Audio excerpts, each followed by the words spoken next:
Welcome back, everybody. In last week's video, we made this bottleneck vase. So if you'd like to see this before watching this week's video, go ahead and click on the link over here, and then you can jump in and continue on. And we are going to transform this into a more bulb vase. And that looks something more like this, where you have more of an orb and then a straight walled or narrower neck. So we're going to dive into a little more advanced coloring, and we're going to be using tools that you may have not seen or may have not used before. So let's get our hands dirty and let's begin. So the new tool that I'm introducing today is something called a throwing stick. And so this may look like a shoehorn that you use to put on shoes. Usually you see older people use it. But this is a stick that you use to apply pressure to the inside of the piece when your hands cannot reach in. So because we have a narrow neck and my hands can't reach in, this will more or less go inside. But from the overhead cam, you can see that this is already a little too wide to go in. And so we can then flip it around and use the bottom because that fits. Or if you can't find a throw stick or you don't want to buy one just yet, if you find any scrap wood that you can round or sand the edges, this works well. Or if you have nothing and you want to give it a shot, the wooden knife does work as well. So to transform this into more of a bulb vase and get this even narrower, we're going to be collaring this in even more, and we're going to have to thin this clay wall out as we get it thinner. And so we're going to add some water to the outside because we're going to get this going. And so I want this bottom section to be where the bulb will more or less be. So I'm going to start collaring higher up here where it starts getting skinnier. So I'm not going to go right here just yet. I'm going to go a little higher to get this a little more straighter to kind of see the overall shape. So we're going to go back and use that gang sign collaring. We're using 6 points of contact. And I'm going to apply pressure right above this little bump here to get this even narrower. And then slowly bring it up. And so what you just saw happen was my fingernail gouged the clay. So you just got to make sure that if you do this technique, you don't really have sharp nails. Okay, so now this is getting even narrower. We're going to introduce the throw stick so that we can go ahead and thin this out. So the first thing I'm going to be doing is using the wooden knife because most people have access to this. So what you're going to do is take the wooden knife, put it into the opening, and the wooden knife is going to be pushing out towards the clay wall at 3 o'clock. Your right hand is going to be pushing inwards to compress the clay into this tool, and then you're going to go ahead and start lifting up like this. And so it does take a little while to get used to because you don't really feel the clay on the inside. You just feel a little bit of resistance with this. So just try your best. And I'm pushing out with the tool, and I'm pushing in with my pointer finger. And I'm going to go ahead and start doing the pull. So you can see the bump. And as I'm going upwards, I'm going to start releasing the pressure. And I'm going to go back and then continue where I left off. So you can stop midway. And then you're just going to keep going up until you can get all the way to where you want. Now I'm going to stop there because I can actually use my fingers to do the part where it can reach, and that can thin out a little more.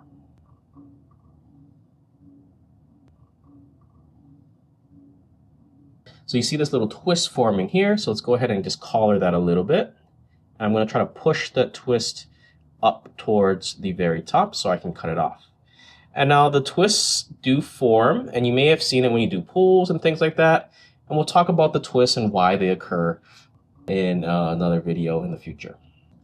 So before I collar this in anymore, I'm going to go ahead and thin out the section where my fingers can't reach. And I'm going to switch to this piece of wood, the scrap piece that you may have seen earlier. I ended up cutting it because it would actually get in the way of this overhead camera.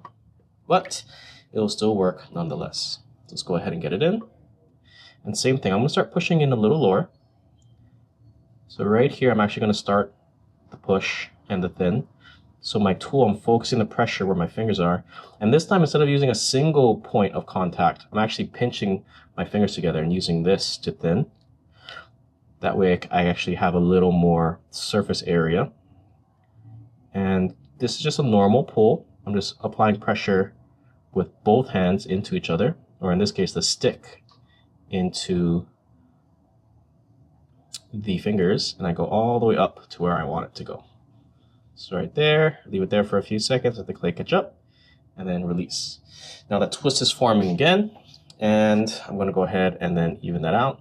And so whenever you see that twist form, usually it's caused by the clay being a little too thin and you applying too much pressure.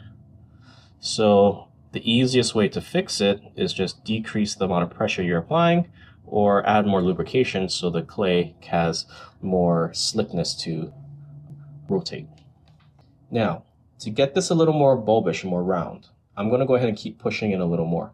Now, the reason why I didn't make an orb first and then a narrow neck is oftentimes when you make an orb first and then you try to then collar this in, the shoulder here collapses on itself. So if you ever threw this type of shape and it keeps collapsing right here where the transition changes from wide to narrow, try to throw something a little more gradual and then collar in until you get the shape that you want. So now I'm going to focus the collar here. And just like I said before, I have to be careful with the amount of pressure and the drastic change of the bottle shape because that can cause this top section to collapse on itself. And so I'm really pushing this inward to get that shape more or less formed. And then I can thin it out with the stick on the inside. So I'm just bringing up everything to the top. That will gain me a little height. It will collar it in a little bit. And it's just getting a little more wonky towards the top, but I'm okay with that. And so that those few compressions, those few collarings is really getting this shape a little more elegant and more round. So if I really want to emphasize that, I can bring in the metal rib now. And the way this works, like in other videos I've shown, you basically compress this to make it match the shape that you want, and then apply pressure, and then just bring it up and down like you're trimming. So I'm just going to focus it on the top first by compressing it, and I'm just shaving away the unwanted bumps that I have, and then I'm slowly bringing it down to then start shaving this unwanted shape that I have at the bottom. And you can see all that clay that was taken off the clay wall, the body, I just scraped against my opening, and now I have more of a even transition. So we have a nice egg shape here, and it transitions into this nice bottleneck. And so from here, you just keep playing with it. You keep collaring it in, keep getting it taller, keep thinning until you get the final shape that you want. And so I'm gonna go a little more and play around a little more, and then I'm gonna call it a day. But that's basically more or less how to get this to the final shape. So I'm just gonna go ahead and play around a little more until I get this exactly how I want it. If you want to see more ceramic videos, don't forget to like and subscribe. That way it helps grow the channel and you'll be able to see these videos as they're released every week. All right, top's getting a little crooked, and that's natural, and that will happen to you as you throw these. So you just got to make sure to straighten it as best as you can whenever you can.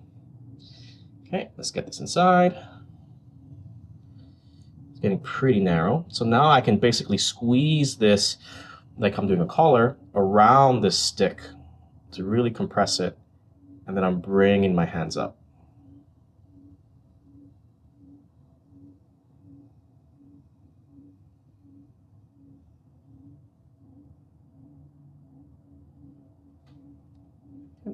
Now it is wobbling quite a bit and it looks kind of goofy, so I'm just going to go ahead and fine tune a few things. And now, because this is really, it's getting thinner, it's getting taller, it's getting narrower, you really got to be careful with the amount of pressure you add because it can cause this to get really floppy. I'm going to cut away this little excess I have over here. So I really got to be delicate because this can easily morph and rip. And I'm just going to be fine tuning this until I get that exact shape that I want.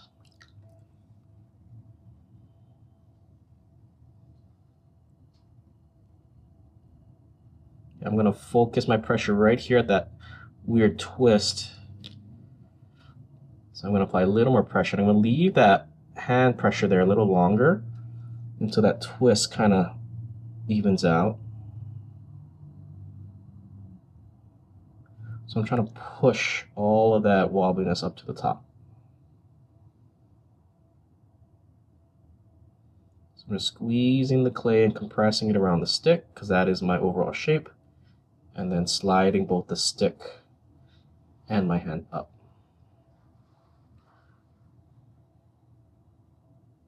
You can see it shaking because it's dry up there. Let's add a little water. And it looks like my stick is off the frame of the camera. So I'm going to go ahead and adjust the camera so you can see the final height. So there we go.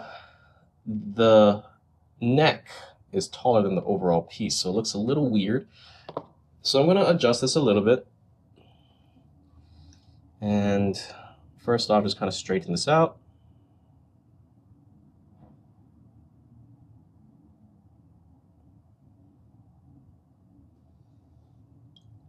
And I'm going to add a little bit of a flare here.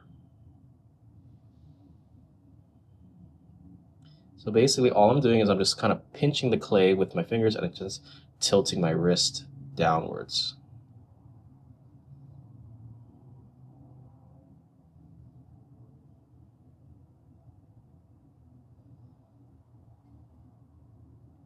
I'm going to go a little thinner now. And that's getting a little unruly, but I'm just going to keep powering through until it straightens out.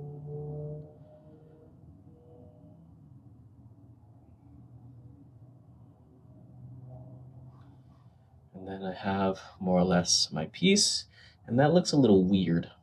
All right, let's go ahead and straighten that little wobbliness over there with the stick, and then let's call it a day. So let's go ahead and get the stick inside. And really compress it around the stick, and then go up.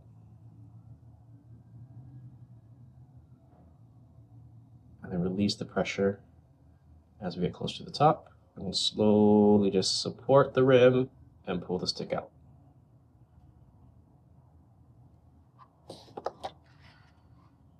All right, there we go. I'm more or less done. We'll go ahead and clean up the outside using the metal rib to scrape.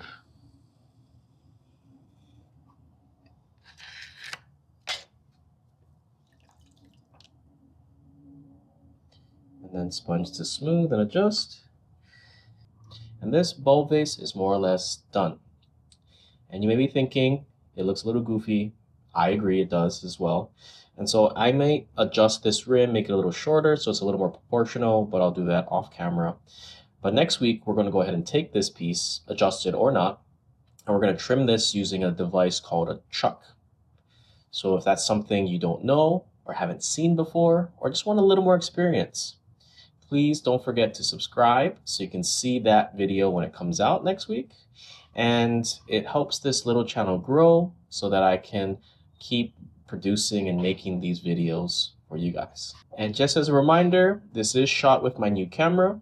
So please comment and let me know how you like it, whether it's better, whether it's worse, or if you didn't notice a difference. Thank you as always, and we'll see you in the next video.